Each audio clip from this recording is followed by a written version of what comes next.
Hi Taurus, and welcome to your weekly tarot reading for the week of November. Thank you so much for joining me today. I hope that you are doing really well.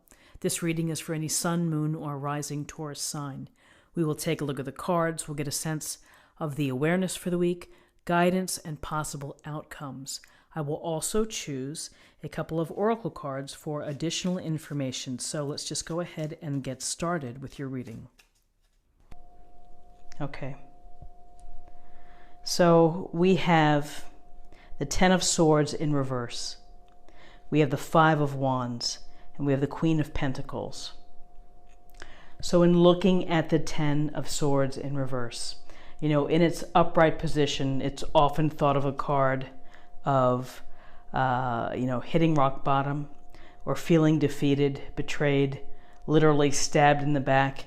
It suggests going through a really challenging and difficult time in your life, that you really feel that everything is stacked against you.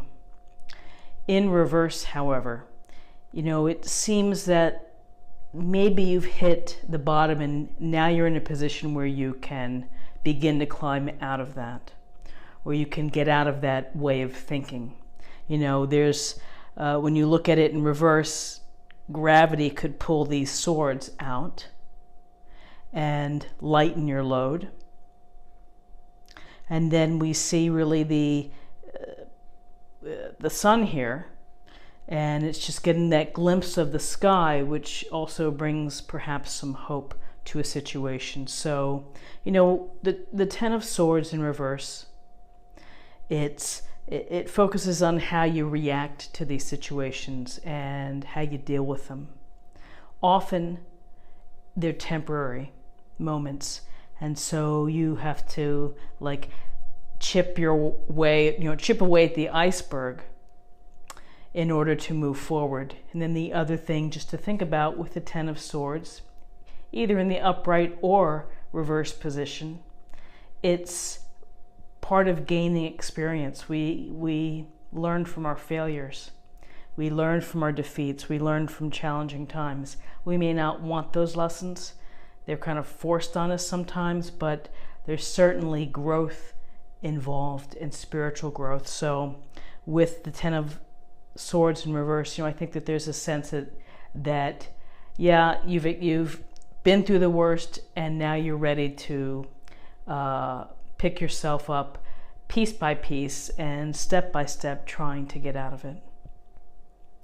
And then we have the Five of Wands. We see the young boys here with their wands. Looks like they're fighting, but maybe they're just playing a game. Well, this could be a card of competition.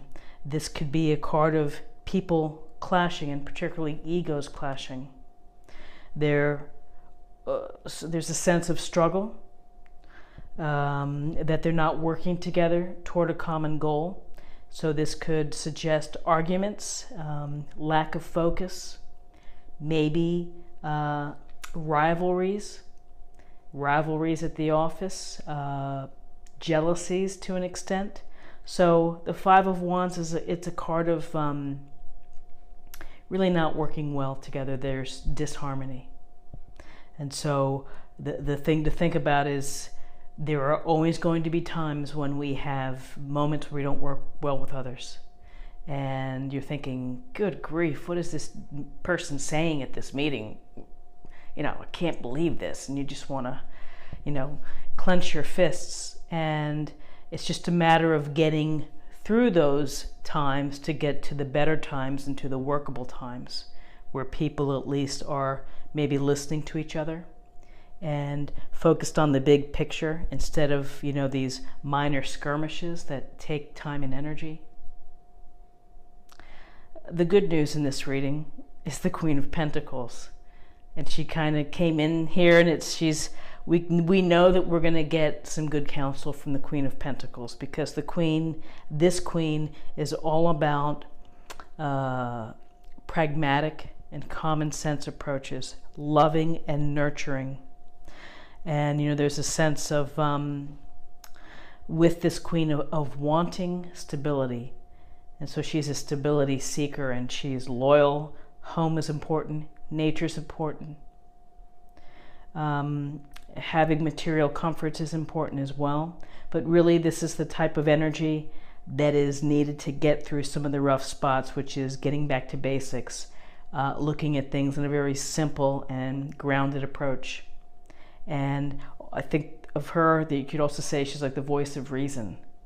You know, here comes the Queen, and giving her maybe conservative views, but you know, conservative in a sense of just kind of sticking to the middle ground, maybe the safer ground. But this Queen, again, the nurturing energy, the loving energy, this energy can certainly help this process here. This Queen could be someone within your midst. It could be qualities that you would benefit from, or it could be someone that's going to be a shoulder to either cry on or talk to help deal with this Ten of Swords in reverse. Resourceful, fair, loyal, and listens. So she's kind of, I think she's important for this reading, and particularly with the little skirmishes here. So interesting reading, you know. Not every day is a bowl of cherries, but you know, we take what we take, and we roll with what we have. So let's take a look at the numbers. We have 10 and 5 is 15, and 1 is 16, and 1 plus 6 equals 7, and 7 is about discovery and reflection and the mind, gaining knowledge. We gain knowledge through these type of situations that are upsetting. And then finally, I just wanted to introduce an oracle deck that I just got today, and I have to tell you, it's a wonderful deck. I'm going to just move these cards for now. Okay. This is the Sacred Traveler by Denise Linn, and it just, I think, was published on Halloween. These are beautiful cards. The cardstock is awesome. The messages are positive. The illustrations are lovely.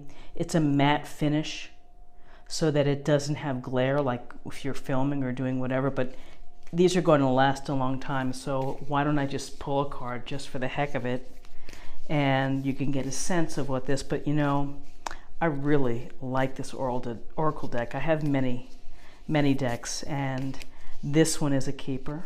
So if you are so inclined, and if you like oracle decks, check this out. You know, there's no harm in pulling a card a day to get a focus. I do it, and many others, I'm sure, do it as well. Okay, let's see what we have. I'm gonna just turn it around. Choosing your path. All is possible. Really affirming wonderful messages with these cards. And so choosing your path, and you know, the path isn't always easy, and the path isn't always a straight line. There are winds and turns, and as the Beatles said, it's the long and winding road, the path. And so you just have to have the faith in yourself. And really, if I go back to this 10 of Swords in reverse, you have to have the faith in yourself that things are going to work out, and that you can rise above and handle this difficult time. And this all, you know, the all is possible. It's, you are the creator of your life, and you have to have this firm belief within your heart that you can make it happen. So I hope that everybody is on the path to passion and love and joy in your life. If you enjoyed this reading, please like, share, or comment. And I would love to know your thoughts about the Sacred Traveler Oracle cards. I think they're great. And if you're new to the channel, please consider subscribing. It's a great way to show support and to stay connected. Thank you so much for joining me today, and I hope to see you again tomorrow for another daily tarot reading. Bye-bye.